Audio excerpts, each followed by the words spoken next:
इतकी क्रूरता येते कुठून? जे केलं ते नशेच्या भरात केलं की जे केलं ते नशेसाठी केलं, असा प्रश्न उपस्थित व्हावा अशी ही दृश्य आहेत. उत्तर प्रदेशच्या बिजनोरमधली दृश्य आहेत. नशेत गुरफटलेला माणूस आहे, आयुष्य दावणीला लावून जगत असतो आणि तो या सगळ्या मायाजाळातून बाहेर यावा, सुधारावा यासाठी नशा करणाऱ्यांना नशामुक्ती केंद्रात टाकलं जातं. पण इथे भलतंच काहीतरी घडतंय. नशामुक्तीसाठी आलेला तरुण झोपलेला असताना दोघं जण येतात, त्याचे हातपाय बांधतात, त्याच्या तोंडात बोळा कोंबतात आणि गळा घोटून त्याची हत्या करतात. ही हत्या नेमकी का केली? हत्या करणारे आरोपी नशेत होते का? हत्या करून त्यांना नेमकं काय मिळालं? हे सगळे प्रश्न आता निरुत्तरितच आहेत.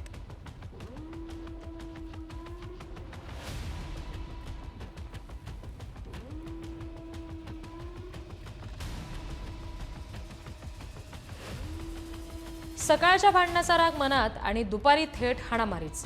मग काय, दोघांचे 4 होऊन जोरदार मारामारी झाली. उल्हासनगरच्या गोलमैदान रस्त्यावरची ही घटना आहे. सकाळी गाडी लावण्यावरून टेम्पो चालक आणि हातगाडीवाल्यामध्ये भांडण झालं.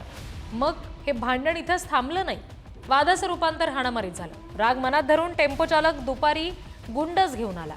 भर रस्त्यात 2 गटात जोरदार हाणामारी झाली. जोरदार म्हणजे इतकी जोरदार की हातगाडीवाला जखमी झाला, टेम्पो चालकाचा तर रक्तस्राव होताना दिसतोय. या सर्व हाणामारीच्या प्रकरणामध्ये उल्हासनगर पोलीस ठाण्यात परस्पर विरोधी गुन्ह्यांची नोंद झाली आहे.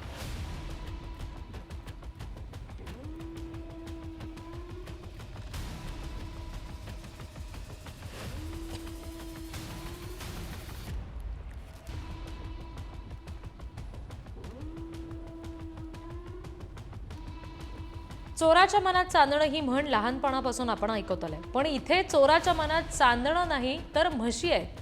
या व्हिडिओमध्येच बघा. व्हिडिओ आहे उत्तर प्रदेशच्या जौनपूर मधला. पशु तस्करांनी 2 म्हशींची चोरी केली आहे आणि पिकअप वाहनामध्ये या हुशार चोरट्या व्यक्तींनी या म्हशींना चढवलं. त्यानंतर चलाखीनं तिथून काढता पाय घेतला. किती तल्लख बुद्धी म्हणावी त्यांची. आजकाल कशाची चोरी होईल हे सांगताच येत नाही. त्यामुळे तुमच्या घरी जनावरं असतील तर सतर्क राहा, त्यांच्यावर लक्ष ठेवा.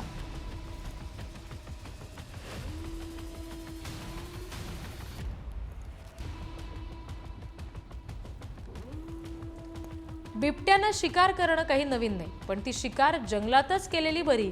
इथे तर बिबट्यानं गावात येऊन शिकार केली आहे. मालेगावच्या नांदूर मधमेश्वर गावातली ही घटना आहे. बिबट्यानं शेतकऱ्याच्या घराबाहेर झोपलेल्या पाळीव कुत्र्याची शिकार केली. रात्रीच्या वेळी बिबट्या आला, कुत्र्यावर हल्ला करून सरळ कुत्र्याला घेऊन त्यानं तिथून धूम ठोकली. बिबट्यानं शिकार तर केलीच, पण सोबतच परिसरातील गावकऱ्यांमध्ये भीती निर्माण केली आहे. या बिबट्याचा बंदोबस्त करावा अशी मागणी स्थानिक वन विभागाकडे करतायत.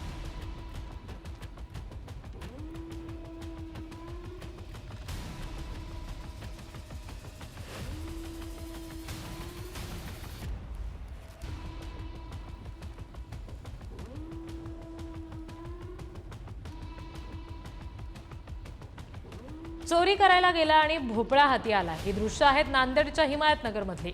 हिमायतनगर शहरामध्ये मुख्य रस्त्यावर भारतीय स्टेट बँक समोर असलेल्या एका SBI ग्राहक सेवा केंद्रात हा चोर तिथे गेला आणि या चोरानं दुकानाचं शटर सुद्धा तोडलं, आत घुसला. बराच वेळ मेहनत घेतली, सगळे कानेकोपरे शोधले, पण या चोराच्या हाती काहीच लागलं नाही. वेळही गेला, मेहनतही गेली आणि लागला भोपळा. अशी या चोराची गत झाली.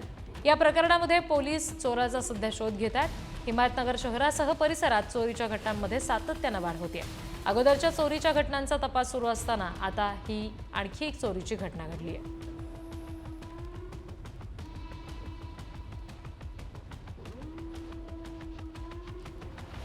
मालक गेले बाहेरगावी, चोरट्यानं केली दुकानाची सफाई असं म्हटलं तर चुकीचं ठरणार नाही. पण जळगावच्या भडगावात ही सफाई करताना चोरट्यानं चक्क भिंत फोडली आहे. शेजारच्या पडक्या घरातून दुकानाची भिंत फोडून चोरटा आत शिरला. त्यानंतर तब्बल 6 किलो चांदी आणि रोकड असा 3 लाखांचा ऐवज घेऊन चोरटा पसार झाला. भिंत फोडताना कोणालाही कळलं नाही. त्यानंतर ही चोरी करून चोरटा सहज पसार झाला. त्यामुळे परिसरातील नागरिक आश्चर्य व्यक्त करतात. त्याच्या या कारनाम्याची दखल घेत पोलीस आता त्याचा शोध घेत आहेत.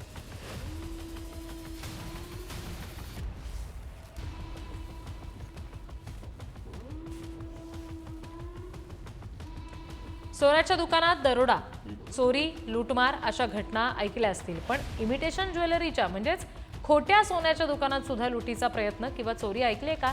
ऐकले नसेल तर ही थेट दृश्य बघा. जालन्याच्या कडबी मंडी भागातील इमिटेशन ज्वेलरीच्या दुकानात हा असा प्रकार घडला. धारदार शस्त्राचा धाक दाखवत चोरट्यांनी पैशांची मागणी केली। त्यांनी दुकानाच्या मालकावर चाकून सुद्धा वार केला। त्यात दुकानदाराच्या पोटाला इजा झाली आहे। या प्रकारावरून चोरट्यांना चमकतं ते सर्व सोनं नसतं ही म्हण माहीत नसावी, की दुकान कोणतंही असो लुटायचं इतकंच ठाऊक आहे असं म्हणावं। पोलीस आता या चोरट्यांचा शोध घेत आहेत।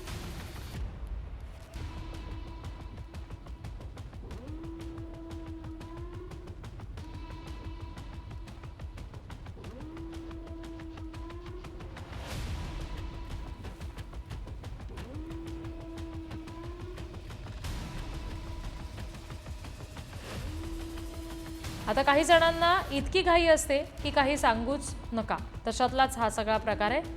ही घटना आहे आपल्या उल्हासनगरमधली। यावेळी दोन दुचाकींवर अगदी धूम स्टाईलनं हे दुचाकी स्वार भरधाव वेगाने येत आहेत। समोरच्या विजेच्या खांबाला धडकत आहेत, तर दुचाकीवरील ताबा सुटल्यामुळे हा अपघात झाल्याची माहिती आहे। ही धडक इतकी जोरदार होती की दुचाकीवरील दोघांना गंभीर दुखापत झाली। या दोघांना रुग्णालयामध्ये दाखल करण्यात आलंय। यावेळी दैव बलवत्तर म्हणून रस्ता ओलांडणारा एक व्यक्ती थोडक्यात वाचलाय। काळ आला होता पण वेळ आली नव्हती असंच म्हणावं लागेल। दरम्यान दोघंही दारूच्या नशेत गाडी चालवत होते का, या संदर्भात पोलीस पुढचा तपास करतायत।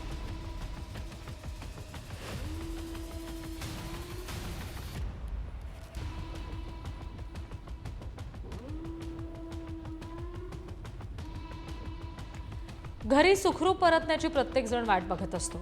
मग घरी परतणाऱ्या व्यक्तीपेक्षा घरी वाट पाहणाऱ्यांना जास्त काळजी असते। मात्र घरी परतत असताना अचानक हल्ला झाला तर अशीच एक घटना उत्तर प्रदेशच्या छिबराबाळमध्ये घडली। बाजारातून घरी परत येत असताना एकाला दोन जणांनी मिळून बेदम मारहाण केली। या तरुणासोबत असणाऱ्या दुसऱ्या तरुणानं मात्र आयत्या वेळी पळ काढला। त्यामुळे शत्रूंचा मार आणि मित्रांना दिलेला धोका अशा दोन संकटांना या तरुणाला एकाच वेळी सामोरं जावं लागलं।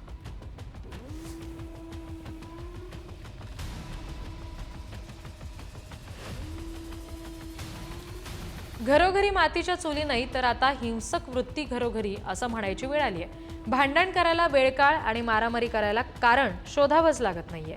हल्ली कुणीही कधीही कुठेही आणि कोणत्याही कारणावरून कधी वादंग करेल याचा काही नेम नाही। ही दृश्यच आता बघा उत्तर प्रदेशच्या रायबरेलीमधली दृश्य आहेत। शहर कोतवाली परिसरातल्या गोरा बाजार राष्ट्रीय सार्वजनिक शाळेसमोर ही मारहाण झाली। दोन गट समोरासमोर आले आणि अगदी क्षुल्लक कारणावरून दोन्ही गटात जोरदार लाठीनं मारहाण झाली। या अशा मारहाणीच्या घटना पाहिल्या की विनाकारण आणि किरकोळ वादातून होणाऱ्या हाणामाऱ्यांना कधी पूर्णविराम लागणार हा प्रश्न घोंगावत राहतो।